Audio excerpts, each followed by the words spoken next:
Boa tarde, estou aqui para mais um ATPC formativo. O tema de hoje são agrupamentos produtivos. Eu sou Luciene Cirino Franco, a PEC dos anos iniciais, da Diretoria de Ensino da região de Votorantim. Sejam muito bem-vindos a mais um ATPC formativo. A contextualização da nossa ATPC de hoje é uma frase do sempre, o atual Paulo Freire. Não existe saber mais ou saber menos, há saberes diferentes. E na sequência, eu escolhi um vídeo com muito carinho para vocês de sensibilização, que fala um pouco sobre a empatia, sobre o que eu quero, fazer da minha vida, minhas escolhas quando eu saio de casa e principalmente se colocar no lugar do outro. Espero que vocês gostem, é um vídeo para a gente refletir sobre a nossa profissão, sobre a nossa vida mesmo, quais as escolhas que fazemos. Espero que gostem, pessoal.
O objetivo geral: debater o agrupamento produtivo como um procedimento didático e metodológico que pode ser adotado com os estudantes na semana de estudos intensivos. Esse é o objetivo da nossa TPC.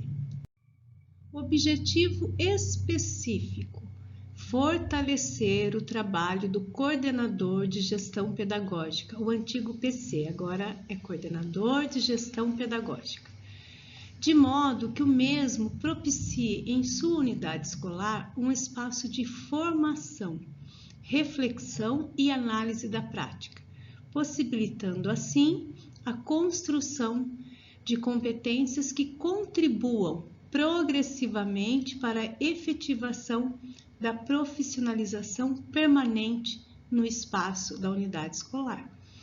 Um agrupamento produtivo para desenvolver atividades de recuperação e aprendizagem. Esse é o objetivo específico.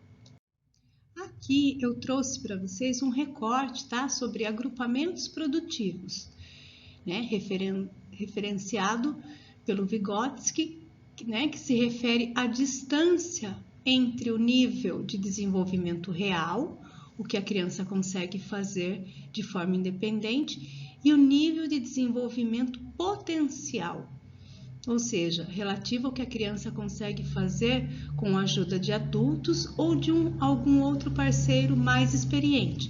Então, a intenção do agrupamento produtivo é que as crianças troquem saberes, troquem experiências, um auxiliando o outro, a aprendizagem acaba sendo mais significativa.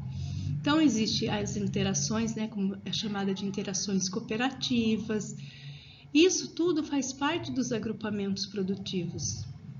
Eu trouxe para vocês apenas um recorte, né, uma ideia para ser trabalhado com as crianças. E eu trouxe também, né, nesse recorte, 3 tipos de agrupamentos produtivos: os coletivos, os diferenciados e os individuais. Coletivos, né, o professor propõe uma mesma atividade para todos os alunos e a realiza ao mesmo tempo com toda a turma. Os diferenciados, que é o professor, propõe a realização de atividades distintas pelos alunos em um mesmo momento, de modo a atender assim a diversidade e o conhecimento dos alunos. E as individuais, que o docente propõe a realização de atividades que impulsionem a reflexão e iniciativa autônoma dos alunos. Então, eu trouxe esses 3 formatinhos. Eu sei que vocês já trabalham com agrupamentos, né, produtivos, e eu trouxe mais uma ideia, né, de trabalhar em sala de aula, principalmente na semana de estudos intensivos ou também no decorrer do ano, a recuperação e aprofundamento, como ela ocorre. Eu pensei em trazer uma forma de estar trabalhando com os alunos, tá bom? Então, pessoal, esse ATPC, lembra que eu falei? É um ATPC formativo. O que fazer? Então, na sistematização final, promova um momento para que os professores ponderem quais são as estratégias de agrupamento que parecem mais aderentes à realidade dos seus estudantes, ou seja, os professores sabem quais são os agrupamentos para melhor desenvolver em sua turma, porque o docente polivalente, ele conhece cada aluninho seu e ele sabe do potencial de cada um. Então, como eu disse, é uma nova estratégia, né? Pensando no bem-estar e na aprendizagem dos estudantes. Então, um agrupamento produtivo para desenvolver, assim, atividades de recuperação e aprendizagem. Esse ATPC formativo, eu trouxe algumas perguntas norteadoras. No ATPC passado, eu falei sobre a semana de estudos intensivos, deixei algumas questões para ser discutidas, refletidas, né? Para que os professores, entre os pares e a professora coordenadora, tenha essa interação com os professores. Eu deixei algumas questões Estou aguardando, né, a devolutiva dessas questões para a gente continuar, dar continuidade. Então, esse ATPC formativo sobre agrupamentos produtivos é a continuidade do ATPC passado, tá bom? Então, essas questões são pertinentes ao tema. É o seguinte, esta pauta é uma continuidade da discussão proposta para a recuperação e aprofundamento. Nela será discutida uma estratégia ou agrupamento produtivo para desenvolver as atividades de recuperação da aprendizagem. E aí são 3 questõezinhas que eu vou deixar para vocês no final, tá, desse vídeo, para vocês, entre os pares, discutam a melhor forma de fazer esses agrupamentos. Vocês acham que é viável, que não é? Registrem para mim, né? Não só para mim, para o núcleo, porque é interessante a gente pensar em ATPCs formativos. O que eu posso levar para estar formando, para estar auxiliando todo o processo de aprendizagem dos docentes? Então, eu fui buscando aperfeiçoamento. Então, eu trouxe para vocês esse ATPC para que vocês discutam coletivamente essas questões, né? Essas perguntas norteadoras, que são 3 perguntas simples, mas que vocês, como ninguém, sabem responder, que vocês estão aí no chão da escola, no dia a dia, com os seus alunos. Então, é como está ocorrendo a semana de estudos intensivos? E seus objetivos, professores, estão sendo alcançados? E de acordo com as atividades, as avaliações formuladas por vocês, né, em execução na semana de estudos intensivos, quais foram as estratégias adotadas? Justifique. Então, essas as perguntas que eu vou deixar para vocês no final, estarem se reunindo, estarem conversando, debatendo, refletindo, trocando ideias, né, para que os ATPCs se tornem mais formativos, que eu traga mais informação e formação para vocês. Eu me despeço de vocês por aqui e aguardo um próximo ATPC para esse desdobramento, para que a gente possa voltar a conversar, voltarmos a trocar as experiências, tá bom? Tenham um ótimo dia, uma ótima formação para vocês. Fiquem bem.